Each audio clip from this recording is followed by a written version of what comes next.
you who have been watching my videos for the last 5 years or so, or who know me, know that I have a passion for teaching people about relationships, about what's healthy in a relationship and what's not, about toxic relationships and toxic people to avoid.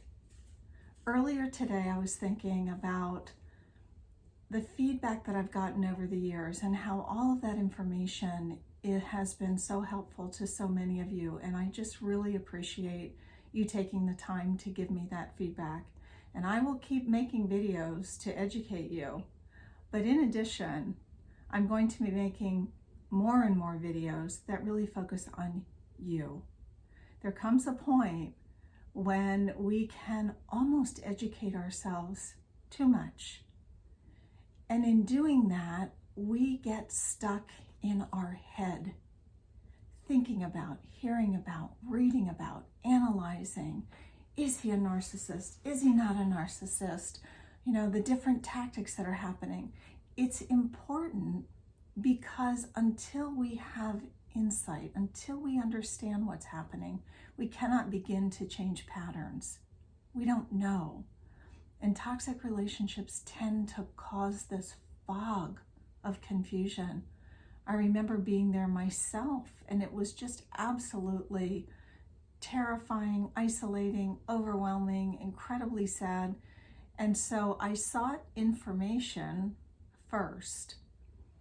But then after that, I realized what we need to do is shift the focus from that person, from the analysis, from the learning, to ourselves. At the end of the day, even when we understand a person, even when we understand toxic behavior, we are not going to be able to exact change on their side of the street. We have to come home to ourselves. And that begins with simple tactics. If you're still living with a person who's hurting you, you don't have to engage. There has been a dance that's gone on where the narcissist, the toxic person in your life, has had the power to draw you in. They know how to push your buttons. So starting there, giving yourself permission to not engage.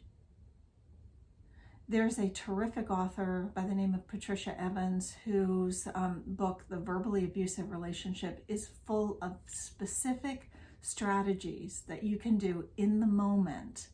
I've got a link to it on my website, and you can go there, order it. It just links right through to Amazon. But that will give you specific strategies. Again, yes, that's learning, but that gives you space to step back and realize the change is with me.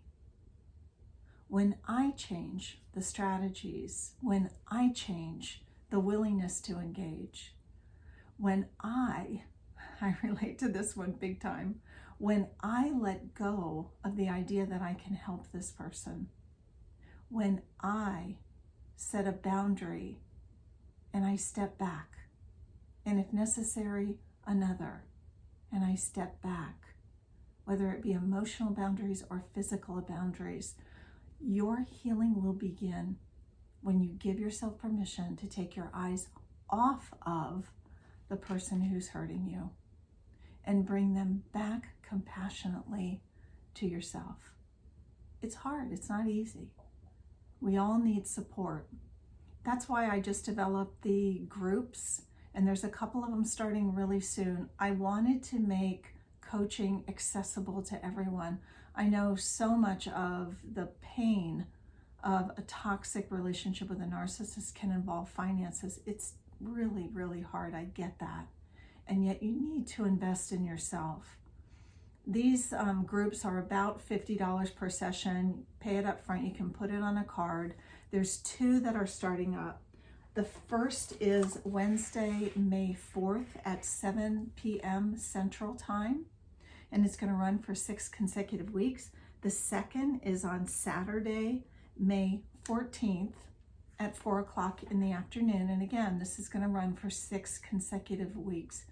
Do yourself a favor. Make a commitment to yourself that you're going to take a step right now to get support, to get help, to learn what you can do to heal, no matter if you are still in the relationship, have left the relationship, have gone back to the relationship. It doesn't matter. In order to begin to recover from this, we have to give ourselves permission, and we have to learn how to start taking care of ourselves.